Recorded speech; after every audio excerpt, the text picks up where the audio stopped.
Hi, my name's Angelina and I'm the Research Manager at African Bat Conservation. So tonight for International Bat Night, you're going to join me and my colleagues on a bat survey here at Kambali Lodge at their banana plantation. So on our bat survey tonight, we'll be using some mist nets and harp traps. So what are you up to there?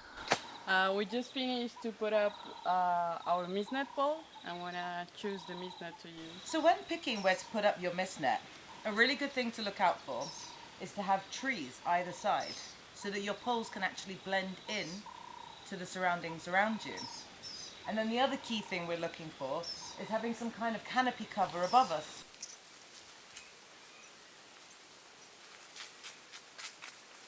So now Gabby's walked out her net, she can see where the other pole's going to go. And then what she's doing is opening up the net to check for any tangles. Now the top of the net, you can see here, is a green different colour one.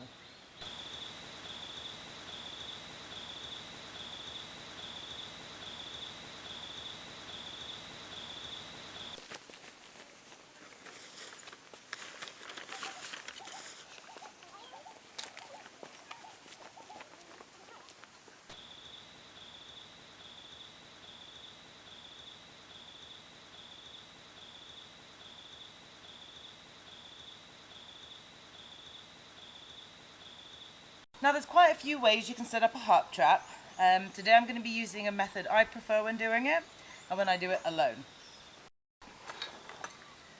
Now first up you want to get these two pieces and put them together. They're called the hips. Now next we want to take the baffle bar and attach it to our hip. And there's a nice little pin here which you just drop through. There's two holes and then that should slide in to fix that in.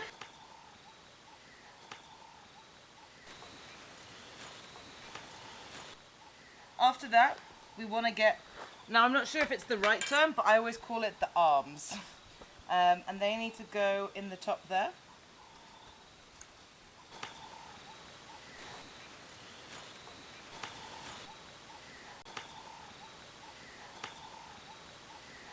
So once we've attached the arms in, so normally especially if I was doing this in a cave or something, I'd probably keep it at this lower level and have two of us doing it together.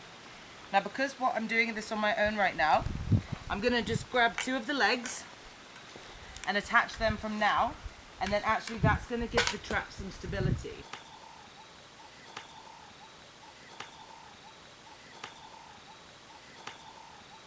Now that I've attached my legs, my trap is nice and stable, and actually sometimes it's better to get the legs on first, then the nice two arm bits. Then we want to get our bit with the strings. And you can see on this side there's two markings. Now that means you've got the side that pokes in. So that bit wants to be on the shorter side where you're stood.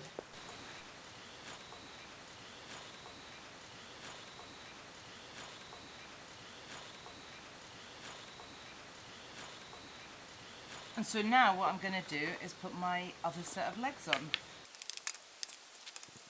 And then finally, the catch bag.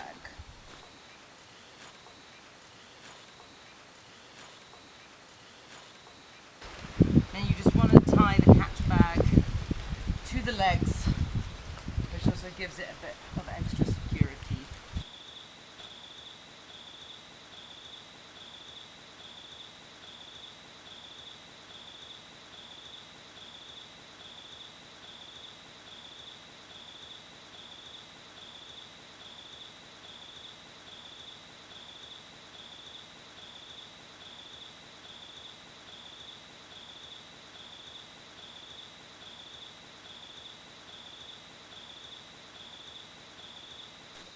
So now we've got our harp trap in position, and again like with the mist nets, what we're looking for is to try and fill a good space, so then of course it's more hidden from the bats and specifically their echolocation. The strings here are actually fishing line, and that's a lot thinner so they can't pick it up as easy, whereas these metal poles here will get picked up by the bats. Now this spot isn't kind of my favourite spot because it is got a bit of gaps either side, so we may lose some bats to that. But hopefully, as they're dodging and diving through here, we'll probably still catch a few.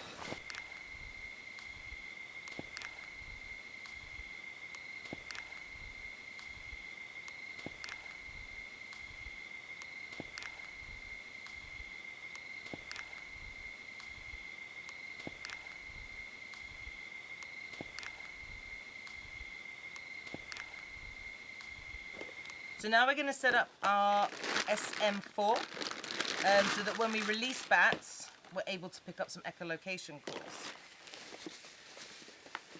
So the SM4 is a really good bat detector made by Wildlife Acoustics, and we always take our batteries out because we don't want to ruin the machine. And then what you do is you've got your two SD cards just slot in here on the side, and there's a little indent here, so if you push that down, then it opens the section where the batteries go. And so what it needs is 4 D-cell batteries. And then you don't need to remove it each time, it can stay put, but this here is like similar to the watch, a 9-volt watch battery, and that's for the internal clock. So we always leave that one inside and just take the D-cells out. And then here on the side at the top you have a button that says external, internal, so you can power onto an external or internal power source. So when we flick it down to internal, that will turn the machine on. But first I'm going to put my mic in. So bat detectors are really cool machines. They enable us to actually hear the sounds that bats make, and it actually converts it into something audible to our ears. Human hearing can actually only reach 20 kilohertz, but these bat detectors can reach up to 384. Now that it's started to record, you can see it's got the flashing light in the front there. So now that our bat detector is set up and ready to go, we're just going to pop the microphone and attach it to the tree here. And it's really important when recording, and this is for, static detectors, is you want to think about good placement, so that of course your microphone is pointing in a good direction without much blockage from stuff, because otherwise you're not going to record many bats. So there we go. So I've got my mic pointing out this way, so that hopefully this evening when we're releasing bats they will go that way.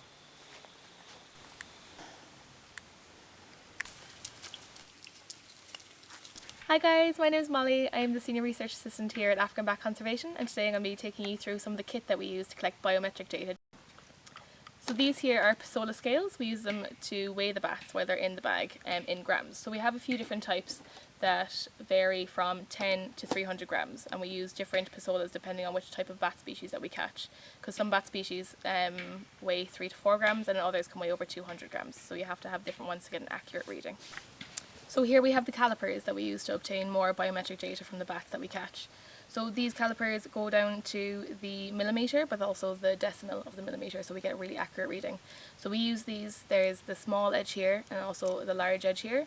So this edge will be more for reading the length of the forearm, for example, while these small sides will be used to measure the tragus width, tragus length, the thumb width and length, and also the foot width and length.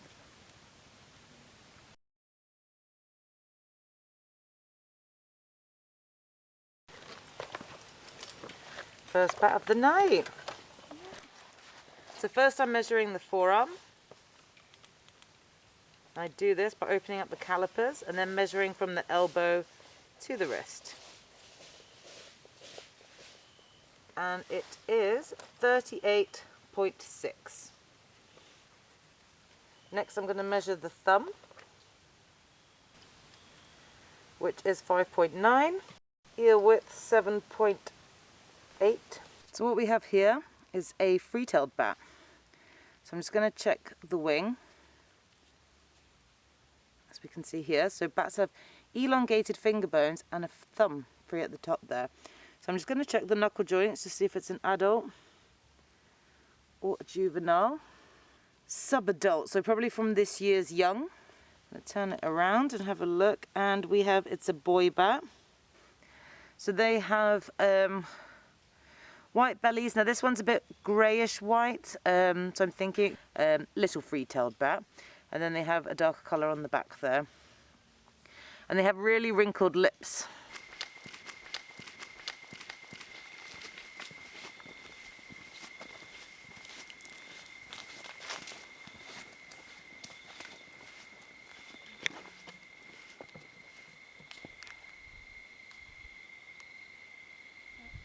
So we've just got this bat out of the mist net, and this one here is a Nycteris thebaica, and you can see it's got really large ears. This is one of my favourite bat species. And so we've checked the wing, and this bat is an adult. So there we go. You want to check both wings, make sure. So this bat's actually got quite a lot of damage. Now they're quite a slow flying species in the clutter, quite a cool shaped tail here. So it actually forms a T.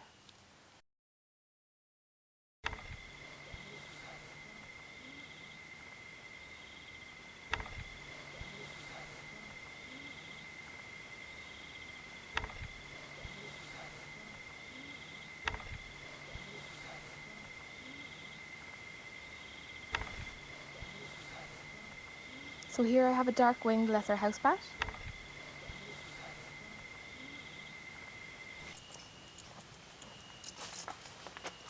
You are a feisty little guy. Can you see his penis? It's really cool. Oh my god, it's huge! Yeah.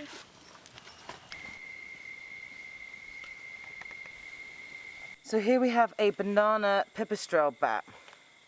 Then what is quite unique about the banana pipistrelle bats is they have these thumb pads. Can you see them? Yeah? Yeah. So that's what they'll use as little almost like pads to be able to cling onto the banana leaves, which is where they get their name. Obviously banana pipistrelle bat. Yeah.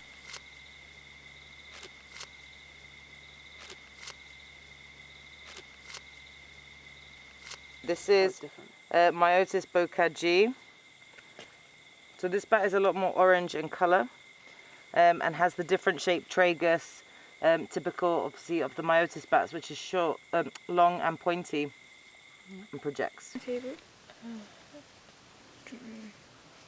So bat in bag, Chloe, is 120 grams. And here I have a fruit bat that I'm about to process.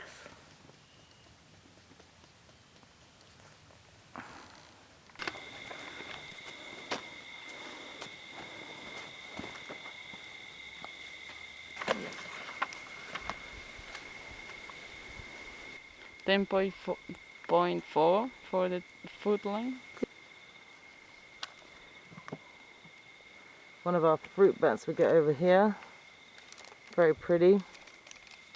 So here we have a Wahlberg's fruit bat, Epimephorus wahlbergi. And what have you got? An Epimorphus labiatus. And you can see the size difference with these two bats. So if we turn them this way, much different sizes here. The labiatus is much smaller Than the Wahlbergs here. So one of the ways we first were able to tell the difference between these two bats was the forearm. So the labiatus has a much smaller forearm.